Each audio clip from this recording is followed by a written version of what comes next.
This is the story of Kayleigh Haywood, a well-liked, bubbly and funny teenager. Someone that wanted to be loved and to experience new things. So when she got a random friend request, she accepted it readily and jumped headfirst into romance. But the morning after a sleepover, she never returned home. What had become of Kaylee?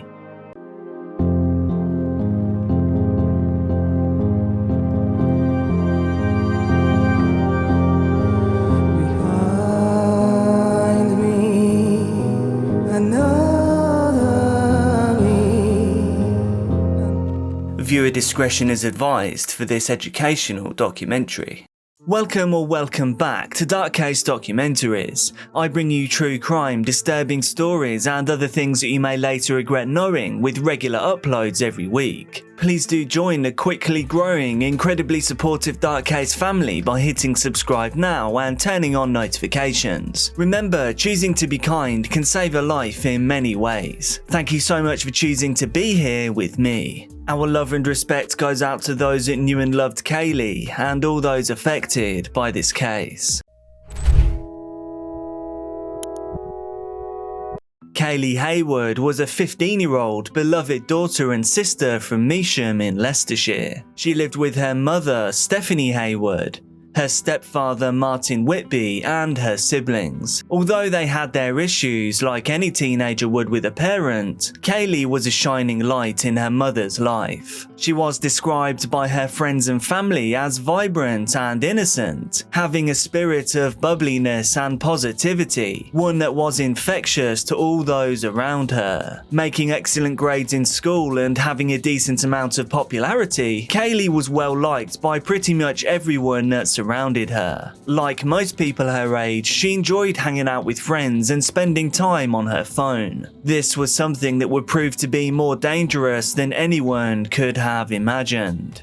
In November of 2015, Kayleigh Haywood was enjoying a day at home like any other. Then she received a friend request on Facebook from a man named Luke Harlow. You might think twice before accepting a friend request from a random stranger, but this was before education about safety on the internet was as readily available or as well known as it is now. So without thinking too much about who this man could be, Kayleigh accepted the invitation. I think at some stage all of us have given into curiosity like this. She then immediately received a message from the man. He introduced himself as Luke and asked how she was doing. Kayleigh replied saying, "Fine, who are you?" After getting introductions out of the way, the two quickly exchanged personal phone numbers. Things quickly escalated and they began texting throughout all hours of the day. It didn't take long for Luke to express how infatuated he was with Kayleigh. He complimented her looks and her personality, calling her babe and princess just days after meeting. He detailed how he wished he could be with her forever, so that he would never have to let her go. Kayleigh too was infatuated by the way that Luke spoke to her. She had never received that type of undivided attention before, never feeling so loved and desired by anyone. Luke asked Kayleigh to be his girlfriend after less than a week of talking,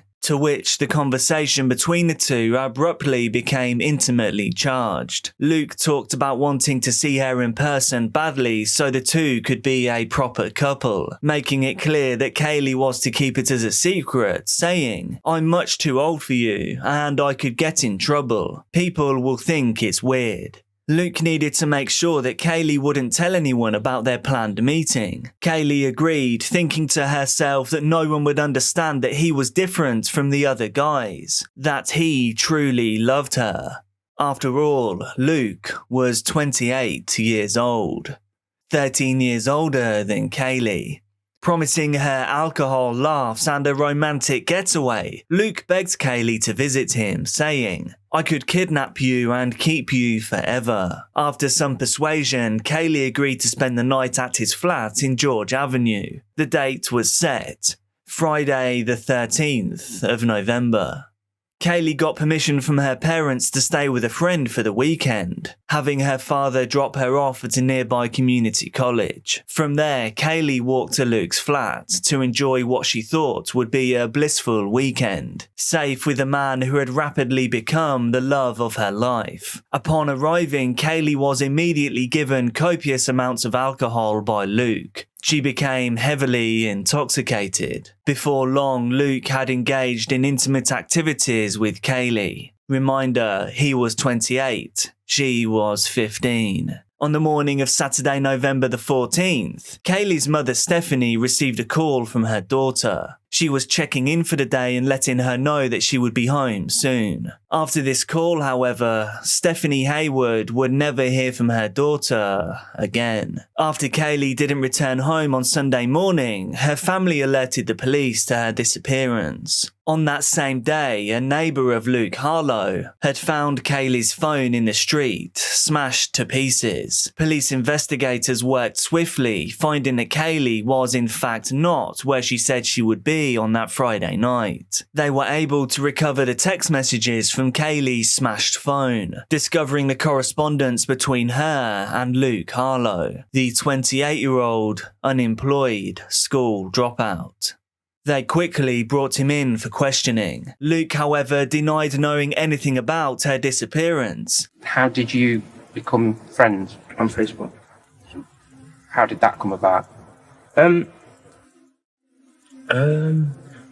can't remember if I added her or she added me. I'm not 100% sure.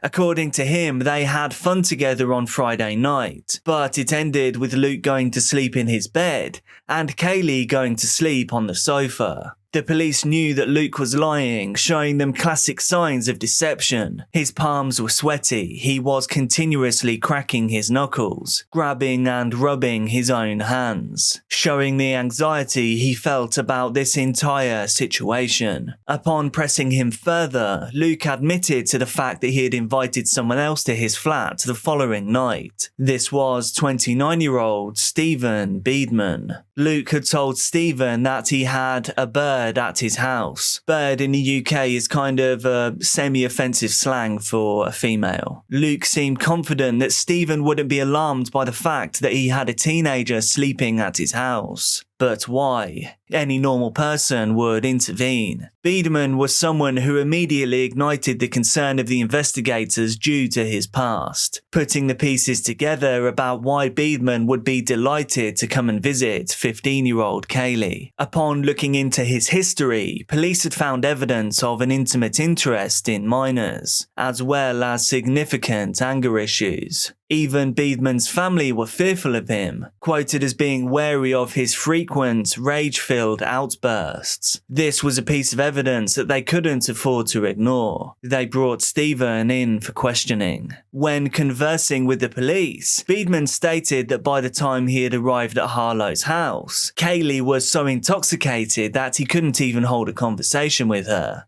We don't know where Kaylee is. We don't know if she's injured somewhere.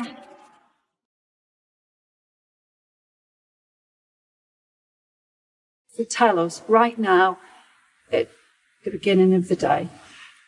No, I don't. You don't know where she is? I don't know where she is. I met her Saturday night at 8. At 7, 8 o'clock. And then about 4 hours. And she was that drunk, she couldn't even...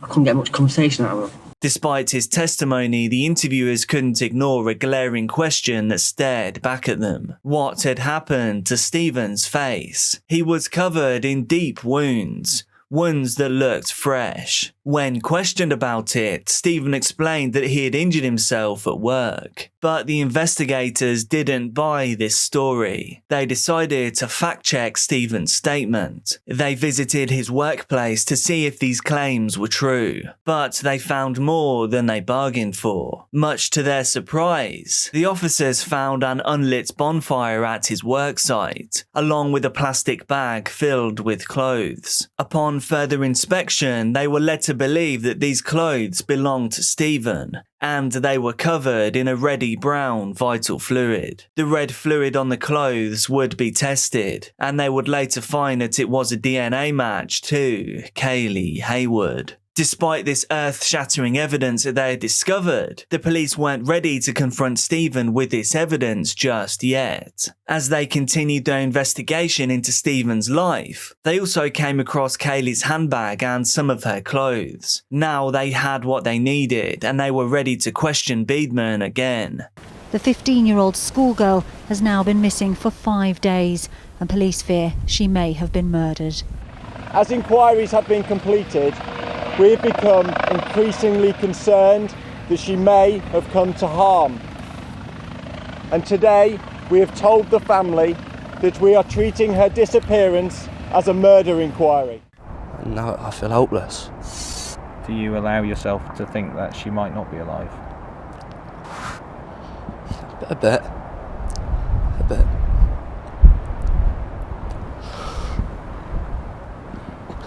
This time confronting him with the evidence, Stephen's story completely changed. According to his new story, an argument had broken out at Luke Harlow's house. This was late on Saturday night, causing Kaylee to storm out. She's pretty much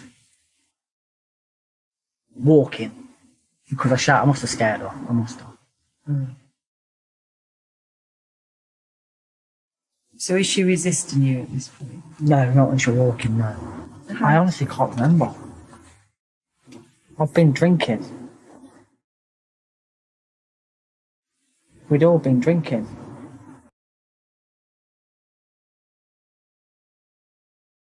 The room remained silent as they waited for Stephen to continue speaking, but he didn't.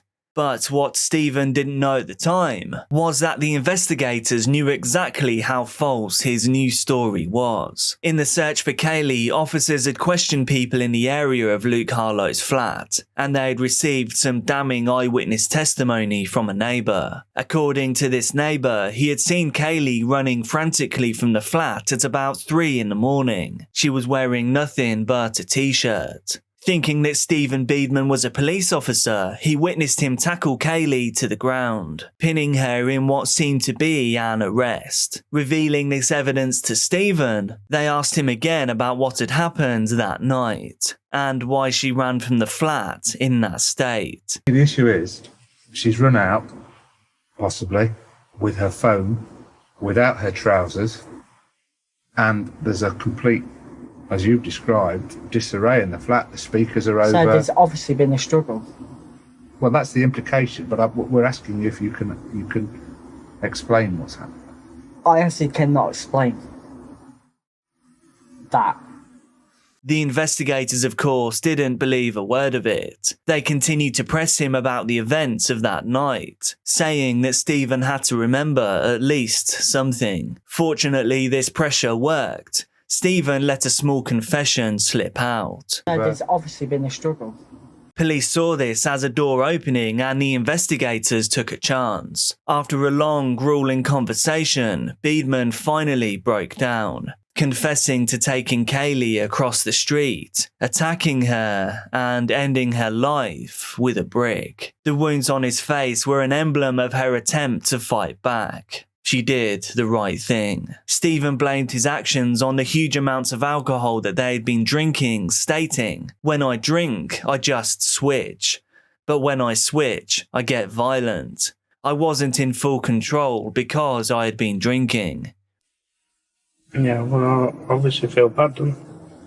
Why do you feel bad? Because she's too young. And what else? None of the stuff. It's the other stuff.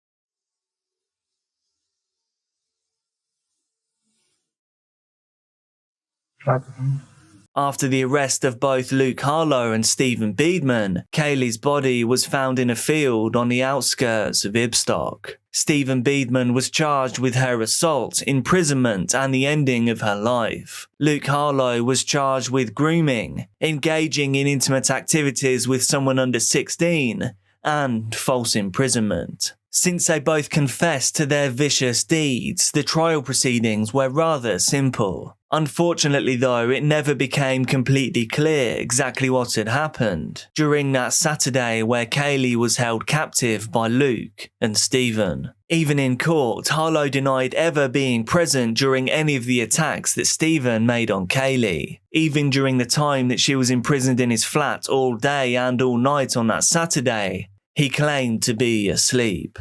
Despite these differences in testimony and not having a clear picture, Luke Harlow was sentenced to 12 years in prison for his crimes against Kaylee. As for Stephen Beadman, he received life in prison, but Beadman wouldn't serve his sentence for long. He instead passed away in prison from heart complications in April of 2021. The case of Kayleigh Haywood sparked a mission on behalf of both her family and Leicestershire Police. The mission was to increase education surrounding internet safety for minors. In 2016, they released a film titled Kayleigh's Love Story. This detailed the final 2 weeks of her life. The film highlights how quick and easy it can be for children to be groomed online without them even knowing that it's happening. Its purpose is to protect children and stop another family losing a child in this way. Do you think the punishments fit the crimes here? What do you think could be done to avoid something like this happening again in the future? Let me know down in the comments. Please do hit like if you appreciate what I'm doing here. Thank you to everyone in the Dark Case crew. You too can become a channel member for just 99p. A huge thank you to my patrons. Your support makes a massive difference. You too can support my work and be thanked in every video for just $5 per month. So thank you to Rachel David, Kathy Green, David James, Addy Alexander, Karen Jones, El Palmieri, James Harrington, Shane Woodward, Faster River, Stacey Krogerus, Summer Chambers, Mona Corona, Cepheid Variable, Anthony Watson, Jason Coward, Guardian Paler, Jeremy Sebranek, Joy Burton, Dawn Crock, Michelle Mims, Natalie Lundquist, Anita Ford, Christina Garzon, Annette Perkins, and Darlene. Be careful out there, and I'll see you soon.